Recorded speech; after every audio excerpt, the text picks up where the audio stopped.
Kasi po may mga kontrata po tayo pipirmahan, na kailangan natin mag-decision, na hindi natin kukonsulting ng ating mga magulang. Wala naman po sinasabi sa batas regarding the age limit na only those age limit are restricted to pharma cooperative. They belong to laboratory cooperative. Thank you. Pero po, ang senior po natin, kasi nga po di po ba sa Supreme Court, 80 years old yata are allowed. Okay, thank you. Mas maganda nga po ang senior citizen kasi full of wisdom na sila. The more the age, the more wisdom na meron po tayo. Tama po? Tama. So, maganda po yun. Na-balance yung young minds and then the senior minds. Okay po.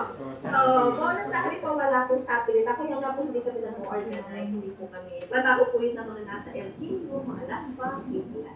Pero po kami, hindi po kami nag-organize. Tinan nyo kayo yung lumapit sa amin, hindi po kami yung lumapit sa amin. And then, democratic member control. So, isa pa po prinsipyo ng cooperative, democratic po tayong samahan. Meron po tayong sinasabi 10% limitation on share capital holdings.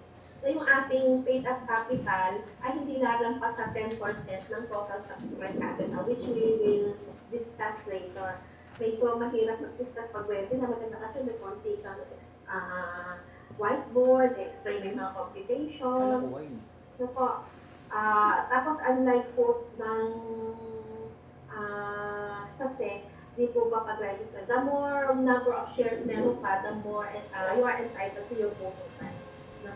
So sa cooperative po, regardless of the number of shares, everyone is entitled to a single. So kahit po ang pera mo sa puliwa, tapos sa isang libo lang, pantay lang po ang karapatan po in terms of rotation voting rights. At no proxy voting allowed sa cooperative. Hindi po tayo pwedeng mag-proxy voting. Dapat po ay kung sino pong tao, siya po yung boboto. Yung naman nila yung okay po. Tapos po, isa pa pong prinsipyo ng cooperative, yung member economic control. So lahat po ng assets ng cooperative, lahat po ng capital ay form property ng cooperative. Bakit po tayo yung ang pera, ang ating po karapatan lang ay parehas po. Pero syempre sa dividendo, kung malaki ang capital mo, mas malaki rin yung dividendo mo. Kung mas marami naman na utang yung isa, o mas marami na pili, mas malaki yung kayong dividendo sa kanyang patronage. Kasi hindi pa na natin terms of yung pagkakita. So dalawa po yung ating magpunasan natin. Ating kita for individual based sa share capital, based sa patronage. So kung marami kang pera, mas malaki po yung interest sa share capital. Kung mas marami ka naman, mas marami ka naman din, mas malaki naman po yung interest sa patronage. So kayo na po bahala mag-set ng ratio ng 50-50, 70-30. Huwag na po nating maging trabaho na mag-i-invest ka lang sa buong na dahil marami kang pera, doon mo ilalagay lahat. Pipili rin po tayo. Hindi po pwede kasi yung kanay pera ka lang. Pero hindi ko naman namin. Dapat po bibili din. Pag po ba bumili kayo sa meron sa ibang company like Mercury, may palit ang kilit po ba kayo? Pag bumili po kayo sa 7-Eleven o sa SM, may palit ang kilit po ba kayo? Wala po. Pero sa cooperative po, kahit na bili ng bili, kahit na purchase ng purchase, meron po certain percentage. Matitrash nyo sa resibo ninyo. Halimbawa, care of ng country, this care of Angelica Molina. Yun po ay i-record po na ating bookkeeper. So, mahalaga po rin. Pwede po wala po muna tayo manager kasi nga po wala pa tayong pasweldo.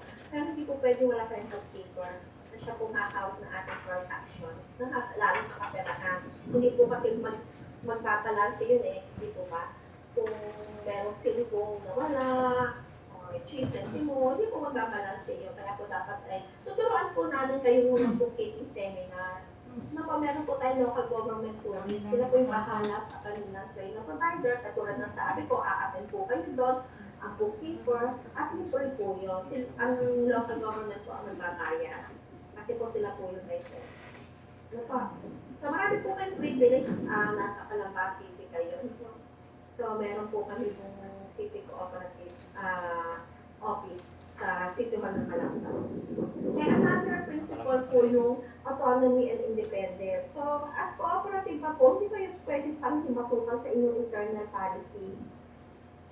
Yung internal policy po ninyo, ay inyo po yun. Yun po ay siguraduhin lamang po natin na inaprobohan po ng General Assembly. At least 2/3 votes of members, including the officers, approve such policy. Hindi po kayo pwedeng nagpunta ng CD, basta-basta na lang pupunta. Ay, ako mag-i-expect dyan, ano man. Hindi po pwedeng gano'n. Ano po, dapat po ay irespeto po ang ating kooperatiba at ang ating policy niya. Kasi po yun po ay inaprobahan ng General Assembly. So, okay po. Okay po, proceed na po ako ng proceed ha. Education, another principle po yung education and training.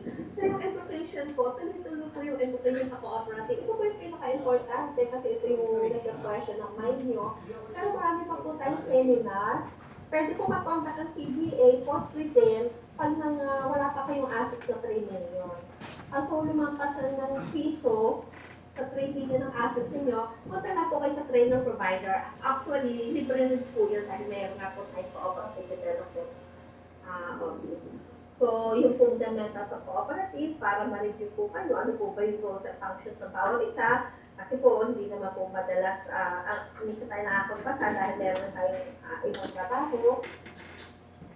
Yung governance and management, ano po ba dapat gawin, pag po may mga nilabag ang ating kasamahan, nagmura, saan po ba siya irereklamo, sa ethics committee po ba, sino magkakain na reklamo, sa mediation conciliation committee ba, ilang araw bago action ng conciliation or ethics, depende kung ano ang klase ng pamabastos.